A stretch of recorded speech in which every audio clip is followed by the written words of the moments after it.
다음 주제로 가겠습니다. 역시 이 내용도 추석 연휴 동안 많은 분들이 이야기를 좀 하셨을 것 같습니다. 자, 먼저 사진 좀 봐주실까요? 이 모습이 개천절인 지난 3일입니다. 광화문 광장이죠. 여기 보시면 광화문 광장에 이 경찰 버스로 완전히 에워싸여 있죠. 그리고 주변에 인도 쪽도 다 지금 이렇게 봉쇄가 된 상태입니다. 그러니까 여기서 집회, 어떤 시위가 좀 이루어질까 걱정을 한 정부에서 이런 조치를 좀 취한 거죠. 여기 보면은 그냥 꽉 막혔습니다. 거의 틈이 없어요. 지금 이 모습입니다.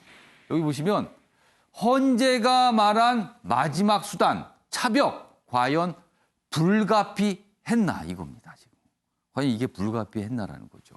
여기 아랫부분입니다. 제목이 좀 맨 아랫부분에 자리 잡고 있는데 9년 전에 위원 판단이 있었거든요. 이렇게 하는 거는 이건 좀 문제가 있다라고. 그 판단에도 광화문 광장에 또 등장했다. 과잉 아니냐는 비판이 있다는 거죠. 코로나 상황, 집회 금지 정당성과 차벽 설치의 적절성은 별개가 아닌가. 집회를 막아야 되는 정당성 분명히 있지만 이거는 지나친 게 아닌가. 이런 지적이 지금 나오고 있는 상황입니다. 요 내용이에요, 지금. 자, 그럼요. 이 주제와 관련해서 아침에 매일경제의 시그니처 코너입니다. 빈칸 채우기 지금부터 해보겠습니다. 패널분들이 상상력을 발휘하시는 순서입니다. 자, 그럼 오늘은 어떤 빈칸이 나오는지, 주제는 바로 이 주제인데 어떤 빈칸인지 보겠습니다. 자, 두 분께서는 이 빈칸을 좀 맞춰주셔야 돼요. 김지혁 교수님하고 조대현 평론가는 이 빈칸에 무엇이 들어갈까? 앞에 내용이 힌트입니다. 여기 보시면 제가 제목을 좀 읽어 드릴 테니까 곰곰이 생각해 보시면 답이 떠오르실 수 있어요. 개천절 광장 잠잠했지만 그렇습니다. 뭐 차벽을 설치해서 곧 집회할 수가 없었죠. 그러나 무슨 논란은 시끌시끌입니다. 무슨 논란이 벌어졌어요. 여기 보면 검문 강화 그리고 도심 진입 원천 차단에 드라이브 스루 행진 회견으로 대체가 됐죠. 그리고 뭐 드라이브 스루 이 행진도 좀 제한적으로 됐습니다. 집시법 위반 등 이건 없이 종료가 됐다. 일단 개천절 광장 잠잠했습니다. 큰 불상사가 없었어요. 자, 그런데 보수단체는 9일 한글날도 집회를 예고하고 있습니다. 그렇다면 이런 모습이 또 나타날 수 있다는 거죠. 50여 건 많게는 수천 명이 신고를 했습니다. 경찰은 강행하면 엄단하겠다 재차 경고를 했는데 일단 개천절은 잠잠했지만 무슨 논란이 있어요. 아까 앞선 기사에 과연 적절했는가, 과잉 아닌가 이런 비판이 있다 그랬었죠. 그 내용과 연관된 표현이 여기에 들어가 있습니다. 자, 그럼요. 두 분이 고민하실 시간을 드리기 위해서 영상을 좀 준비했습니다. 들어보겠습니다. 어제 광화문 광장에 경찰 버스로 겹겹이 쌓은 재인 산성이 국민들을 슬프게 했습니다. 광화문 광장에는 사실상의 코로나 계엄령이 선포됐던 것입니다. 촛불 시위로 집권한 정권이 시민들의 자발적인 집회와 저항을 코로나 방역을 앞세워서 공권력으로 차단하는 아이러니를 자행하고 있습니다. 좀 과도한 표현이신 것 같은데. 이 코로나 방역은 지금 거의 그 준전시 상황이다. 이렇게 보고 우리가 대응을 해야 한다고 생각을 합니다. 8.15 광화문 집회가 기폭제가 되어서 어떻게 보면은 2차 대확산이 이루어졌고 그로 인해서 국가적으로 들어간 좀 비용, 그 다음에 우리 국민들이 겪어야 될 고통, 이건 너무너무 컸지 않습니까? 자, 지금 뭐 여야가 이 광화문 차벽에 대해서 다른 평가를 내렸어요. 그리고 뭐 여러 가지 표현도 등장했는데 과연 이 신문에 들어갈 표현, 이 빈칸에는 무엇이 들어갈까? 무슨 논란이 벌어졌다는 거죠. 자, 먼저 조대현 평론가, 빈칸에 어떤 표현이 들어갈 것 같습니까? 답을 잘 몰라서 제가 하고 싶은 말을 했는데 저는 뭐 국민들이 이 광경을 바라보고 정말 이게 최선입니까? 이렇게 묻지 않을까 싶어요. 사실 정부 여당에서 내세우는 논리는 명분은 코로나 방역을 위해서 준전시 상황이다. 어쩔 수 없다. 그리고 이런 집회를 하겠다고 신고했던 측에다가 오히려 집회가 안 했음에도 불구하고 그쪽에서 이런 집회 신고를 하겠다고 한 것 자체가 잘못됐기 때문에 이런 게 됐다. 이렇게 얘기하는데 사실은 민주주의라는 게 다양성이 생명 아닙니까? 또 소통이 생명이고 제발 국민들하고 소통 좀 해보십시오. 자기를 지지하는 자기 측근들만 가지고 소통을 하는 게 아니라 정말로 반대의 목소리를 좀 듣고 창의력과 상상력 그리고 자기들이 보지 못하는 면도 좀 보면서 나라를 이끌어가는 게 참 필요하다는 생각이 들고 사실 우리가 미국 같은 나라에서 그 흑인들 시위나고 이럴 때 그걸 진압하기 위해서 경찰들이 뭐 이렇게 소총 들고 거리에 서 있고 이런 모습 보면 참 미국이 세계 최강국이고 부유한 나라인데도 야, 저런 나라에서 과연 사는 것보다 그래도 우리는 경찰들한테 따지기도 하고 또 우리 목소리도 내고 우리나라가 더 좋은 게 아닌가 이런 생각을 하듯이 현재 저 장면을 가지고 코로나 방역을 위해서 대한민국에서 저렇게 차를 깔아놓고 경찰 수천 명을 동원해서 10,000명을 동원해서 막았다. 이걸 이제 해외로 이 사진이 나갔을 때 세계에 있는 많은 사람들이 바라보면서 야, 저 역시 K 방역은 저렇게 하는구나. 코리아 넘버원 할 것인지 야, 저런 식으로 해서 지금까지 막아온 거야? 이렇게 바라볼 것인지를 조금만 이렇게 생각을 바꾸어 보면 참 부끄러운 모습이고 지금 2020년에 그리고 정말 반대쪽 목소리에서 따져보면 그 드라이브 스루로 9대 가는 것도 안 된다고 얘기하고 1인 시위하면서 뭐 갑자기 모여가지고 시위할 수 있기 때문에 저렇게 막았다고 하는 장면들이 반대쪽에서 바라보면 그러면 그 집회를 막기 위해서 동원한 10,000명의 경찰들 코로나 검사 해봤습니까? 그럼 결과 몇 명 걸렸습니까? 왜 그런 거 공개 안 합니까? 그런 것들에 대해서 국민들이 의혹을 제기하고 분노하고 하는 부분 아닙니까? 그래서 잘하고 있대. 지금까지 결과가 좋았고 잘하고 있는데 이제는 국민들하고 좀 소통하면서 이런 방법도 이런 방법이 아닌 충분히 다른 방식으로도 이번 그 개천절 집회에 대해서 막고 우리가 코로나 확산을 방지할 수 있었다. 그런 말씀을 드리고 싶습니다. 그러니까 여기 빈칸에 정답이 쉽게 떠오르지 않으셔서 이제 하고 싶은 말씀을 썼다는데 뭐 그래도 보면 이게 최선이냐 논란은 시끌시끌이다. 그래서 뭐 느낌표까지 찍어주셨어요. 그래서 아무튼 뭔가 문제가 있다라는 지적 그런 표현이 들어갈 것 같다라고 추정을 해주신 것 같습니다. 자, 김종욱 교수께서는 여러 가지 쓰는데 차벽, 산성, 서울대공원 이렇게 3가지 쓰신 거예요? 그러니까 이게 시그니처 코너가 제가 2번째인데요. 가장 어려운 것 같습니다. 오늘이요? 아니요, 이 시그니처 코너 괄호에 넣는 게 너무 어렵고요. 너무 어렵습니까? 여기 저는 되게 힌트가 없나요? 이게 의외로 굉장히 단순한 표현이 들어갈 수도 있는데요, 여기에 지금. 그러니까 좀 단순하게 접근을 해야 되는데 제가 단순하게 접근을 하지 않나 본데요. 일단 저는 뭐 차벽 논란이 워낙 많고 그거 가지고 이제 무슨 산성이니 이런 예를 들면 비유법을 무슨 산성 또 이런 표현을 썼죠. 하는 거고요. 또 외곽에서 그러니까 서울대공원엔 사람이 북적북적한데 저기 이렇게 막는다고 한들 뭐 이런 얘기들이 많이 있어서 이런 뭐 다양한 몇 가지의 내용들을 적긴 했습니다. 논란이 됐던 그런 표현들 쓰신 거군요. 뭐 제가 볼 때도 약간은 좀 과잉이지 않냐라는 생각이 들긴 합니다.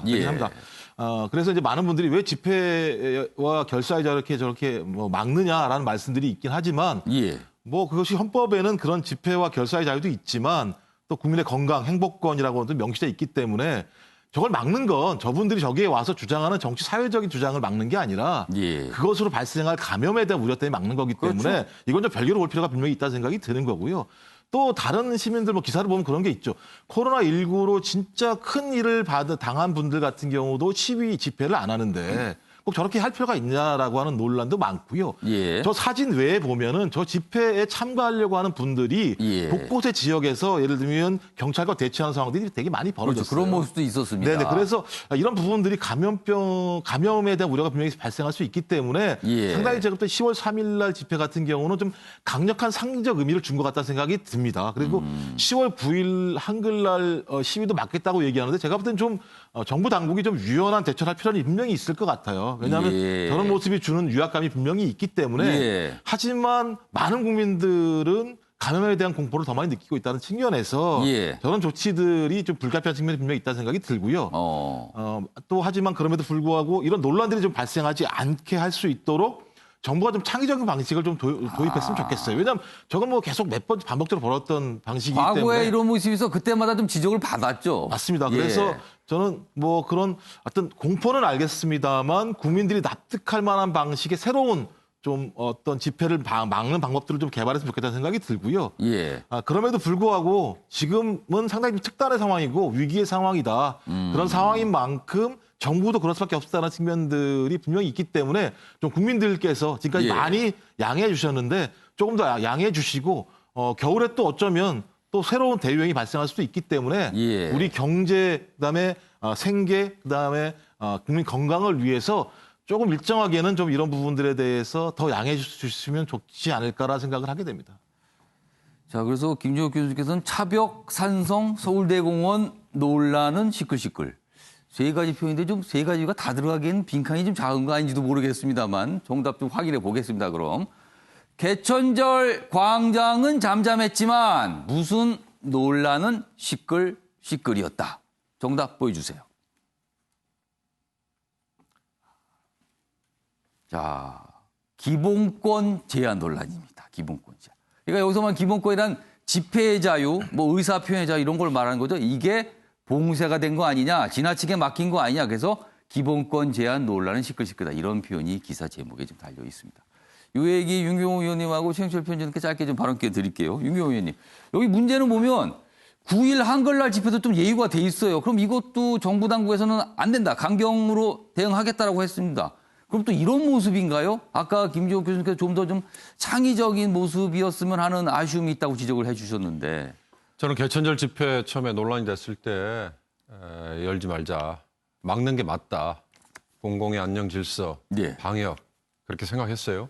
그러나 어저께 저 차벽이 등장한 걸 보고 이건 과잉이다. 이런 생각이 들었어요. 그러면 저 차벽은요. 과거에 독재 정권, 군사 정부가 시민들의 자유를 억압했을 때 썼던 방식, 그다음에 이명박 정부가 흔히 말하는 명박산성이라고 그랬나요? 그렇죠. 그런 얘기까지 나왔죠. 그 얘기 했을 때, 와, 뭐가 다르냐 이런 생각이 들어요. 그러니까 결국 지금 기본권 제한, 그다음에 개인의 자유, 예. 이게 적당한 선에서 억압이라고 표현하면 좀 심합니다. 제약을 받고 좀 자제를 좀 당부하고 있는 상황이잖아요. 왜?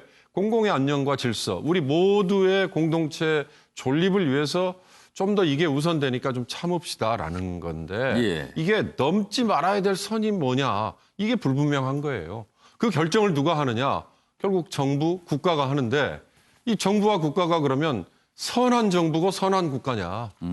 정말 홉스가 얘기한 리바이어던이라는 국가의 괴물이 예. 지금 그러면 등장하지 말라는 보장이 있느냐.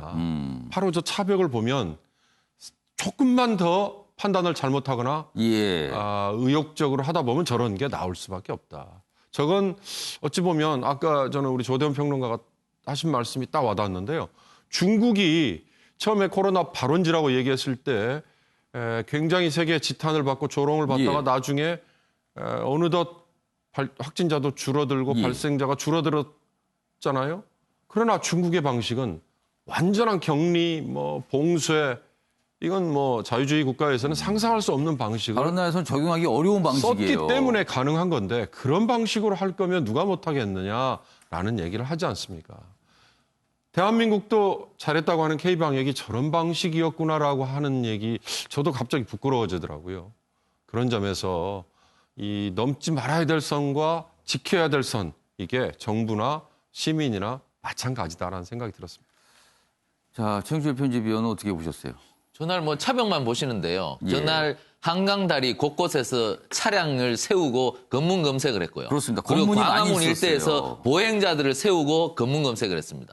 그리고 광화문 일대 버스가 서지 않았습니다. 지하철도 서지 않았습니다. 완전한 봉쇄였습니다. 그렇다면 많은 사람들이 시위에 참여하지 않는 사람들에 대해서 검문 검색까지 하고 인권의 침해가 이루어졌고 광화문에 지하철도 버스도 서지 않음으로써 많은 시민들의 이동권도 침해가 됐습니다. 저것은 너무 과잉적인 것이 아니었나.